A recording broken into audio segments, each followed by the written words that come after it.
Salut à tous, c'est ODB. Après le BR, l'AML et le RC, il est bien temps de s'occuper de l'AMX10 RC et de clôturer cette mini-série.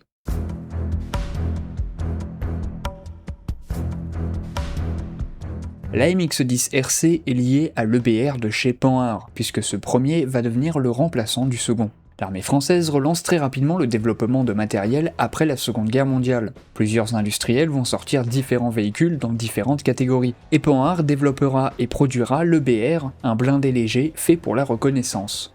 L'EBR est un bon véhicule, mais il n'en est pas moins rustique, et les forces françaises aimeraient le remplacer par un modèle plus moderne et aussi mieux armé. L'armée française lance donc un projet d'étude dès 1960 pour développer un nouvel engin de reconnaissance, qui cette fois-ci serait sur chenille. Ce projet accouche en 1963 d'un véhicule nommé le RAC pour engin de reconnaissance amphibie de combat. Le RAC sera un échec. De nombreux tests seront effectués, mais le véhicule n'arrivera pas à satisfaire l'armée, notamment à cause de la précision de son canon et de la mauvaise performance de ce dernier. Un deuxième véhicule est donc envisagé, l'ECA pour engin de combat amphibie. ECA qui va lui aussi malheureusement mourir dans l'œuf, mettant fin à cette première tentative. Je parle de première tentative puisque l'armée française contre-attaque dans les années 70 en lançant un nouveau projet d'étude. Celui-ci permettra d'aboutir à la naissance de l'AMX-10P, qui n'est donc pas un véhicule de reconnaissance mais un transport de troupes. AMX a l'idée de développer en parallèle une version de reconnaissance sur roue de la MX-10P, histoire de reprendre le flambeau des projets précédents et de trouver enfin un remplaçant à l'EBR. Ce véhicule sera nommé AMX-10 RC pour roue canon. Il embarque un canon de 105 mm qui est plus performant et plus efficace que celui de l'ERAC. 3 prototypes sont produits d'ici à la fin des années 1970. Le véhicule sera testé par l'armée et accepté au service avec une première commande dès 1977. La MX-10 RC est en tout produit à 457 exemplaires. Comme beaucoup de véhicules légers français de cette période, il connaîtra d'ailleurs pléthore de variantes différentes, surtout concernant son armement et ses tourelles. On l'a connu en version transport de troupes, avec la MX-10 RCC et RP, pour de l'anti-aérien avec la MX-10 RAA, et avec plein de tourelles différentes, des plus modernes, d'autres plus anciennes. Tourelles différentes que vous voyez d'ailleurs à l'écran. Concernant les versions principales, on distingue généralement la MX-10 en deux catégories. La MX-10 RC, qui est la première version produite du véhicule, avec des capacités amphibies, conduite de tir, télémètre laser, etc. A noter qu'à son entrée en service, la MX-10 RC est l'un des véhicules technologiquement les plus modernes de l'arsenal français, ce qui explique d'ailleurs son coût assez élevé. Un programme de modernisation est effectué à partir des années 2000 dans le but de garder les AMX-10 RC au service un peu plus longtemps en attendant la relève. Ces versions rénovées sont nommées AMX-10 RCR et elles incluent une suppression totale des capacités amphibies, un nouveau système de communication, des améliorations à la transmission, l'ajout d'une protection contre les engins explosifs improvisés et quelques autres améliorations diverses sur le châssis et la tourelle. Les AMX-10 RC peuvent d'ailleurs parfois être modifiés spécifiquement pour une opération. Ainsi, certains véhicules sont équipés de surblindage, d'autres, notamment certains AMX-10 RC, ont vu leur capacité amphibie supprimée.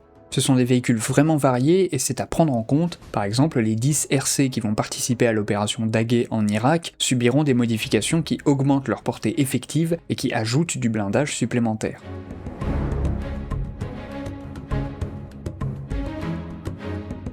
La MX-10 RC est un véhicule plutôt léger qui pèse entre 15 et 17 tonnes selon les variantes. La MX-10 a connu deux moteurs différents, les premiers modèles étaient motorisés par un Hispano-Suiza de 250 chevaux, et à partir de 1985, ils sont dotés d'un moteur diesel Baudouin de 280 chevaux. Sa motorisation lui permet d'atteindre une vitesse max de plus de 80 km/h sur route. La MX-10 RC doit être maniée par 4 hommes d'équipage, un en caisse, le pilote, et les 3 autres dans la tourelle avec le chef d'engin, le tireur et le chargeur. Pour l'armement, le 10 RC est doté d'un canon de 105 mm, ainsi que d'une mitrailleuse de 7,62 mm en coaxial. Une autre mitrailleuse similaire pouvait être installée sur le dessus de la tourelle. Pour le blindage, on est sur une épaisseur comprise entre 25 et 45 mm.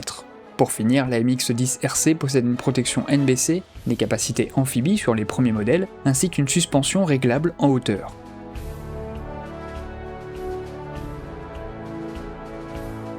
La MX-10 RC arrive en décembre 1979 en régiment, au sein du 2e régiment de hussards. Il remplace l'EBR, et le véhicule est réservé principalement au rôle de reconnaissance, même si son canon lui permet de neutraliser à peu près n'importe quelle cible, et ce à une bonne distance. Il est couplé à l'ERC 90, qui arrive en régiment pendant la même période. Par contre, la MX-10 RC est moins transportable que le Sage. Le 10 RC devient le cheval de bataille de la reconnaissance française, et il le restera pendant plus de 30 ans. Comme pour l'AML en son temps et le RC, il est absolument partout avec l'armée française.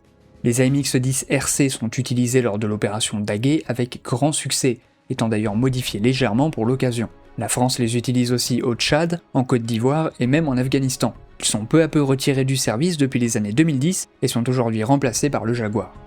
L'AMX-10 RC ne connaîtra par contre pas une très grande carrière à l'étranger, notamment à cause de son coût, plus d'1 200 000 € à l'unité. Seuls 4 pays l'utilisent, le Cameroun, le Maroc, le Qatar et l'Ukraine. Le Maroc est de loin celui qui en possède le plus avec plus de 100 véhicules. Les Ukrainiens possèdent quelques dizaines de véhicules et font d'ailleurs produire leurs propres pièces détachées. La MX-10 RC est un bon véhicule qui, à sa sortie, était l'engin blindé léger avec la plus grosse puissance de feu. Il rentre cependant dans une nouvelle doctrine logistique, l'armée française préférant des véhicules plus modernes et plus technologiques en moins grand nombre, comparés aux plus rustiques AML et ERC. C'est ce qui explique son coût élevé et aussi son impopularité à l'étranger. Voilà qui clôture cette mini-série de vidéos qui part depuis l'EBR jusqu'au 10RC. Et non, il n'y aura pas de vidéo sur les Jaguars, en tout cas pas pour le moment. Si vous avez aimé, n'hésitez pas à mettre un j'aime et à vous abonner à ma chaîne. Un grand merci à tous mes mécènes, si vous voulez les rejoindre, le bouton est disponible plus bas. Vous retrouverez comme d'habitude les sources et les musiques en description, et sur ce, je vous dis à la prochaine pour une toute nouvelle vidéo sur ODB.